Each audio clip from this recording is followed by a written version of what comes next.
ముచ్చట ఎట్లా చెప్పాలనో నాకు అర్థమే అయితలేదు. ఇది ఘోరమనాలా, నేరమనాలా, శుభమనాలా, మేలనాలా, కీడనాల్లో నాకు అర్థమైతలేదు. నేను దీని మీద కామెంట్ చేయలేకపోతున్నా. మీరేమన్నా చేస్తే వీడియో చూసినాక మీ మనసులున్న మాట ఏందో కామెంట్ చేయండి.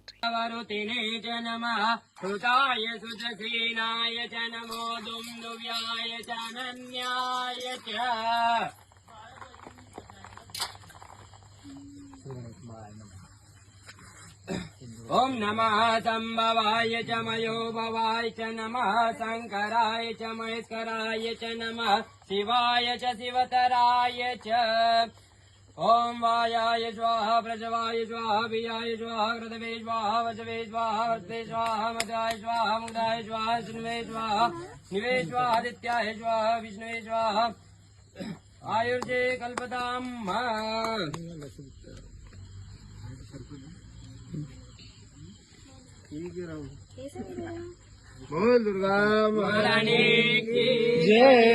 చూసిండ్రా, అఘోరి లేదా అఘోరా అని చెప్పుకొని తిరిగే ఈ సన్యాసి ఓ అమ్మాయిని లగ్గమాడిండు.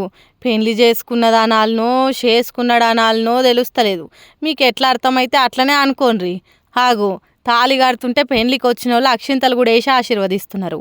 ఇంతకు ఈ సక్కదనాల అఘోరి లేదా అఘోరా పెళ్లి చేసుకున్నది ఎవ్వలను అనే కదా మీ డౌటు. వర్షిని అనే బీటెక్ చదివిన పిల్ల లేదా?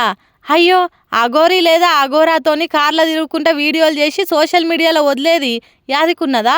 ఆగో ఆ అమ్మాయికి ఈ అఘోరి లేదా అఘోరా మెడల తాళి కట్టి లగ్గం చేసుకున్నది. ఇక ఇది చూసినోళ్ళు షీషీ ఇదేం చెండాలంరా అని కొందరంటే, ఆ అమ్మాయి కళ్ళతో చూస్తే తెలుస్తుంది వాళ్ళ నడుమున్న ఇష్టం ప్రేమ ఎట్లాంటిదో అని అంటుర్రు. ఎవరు ఏమన్నా నా బిడ్డ పెద్ద చదువులు చదివి మంచి ఉద్యోగం చేస్తుంది అనుకున్న వర్షిని అయ్యవ్వలు మాత్రం మస్తు ఏడుస్తున్నారట. ఆ అఘోరా లేదా అఘోరిని పెళ్లి చేసుకొని ఏమవుతుందో నా బిడ్డే అని గుండెలు బాదుకుంటున్నారట. ఏం చేస్తాం, రోజులే గట్లున్నాయి. కాబట్టి ఇంతటి మహా అద్భుతమైన పెళ్లిని చూసుడు అదృష్టం అనుకొని ఏడవకుండా సంతోషపడుండ్రి. అంతకంటే మనం ఏం చేయలేం.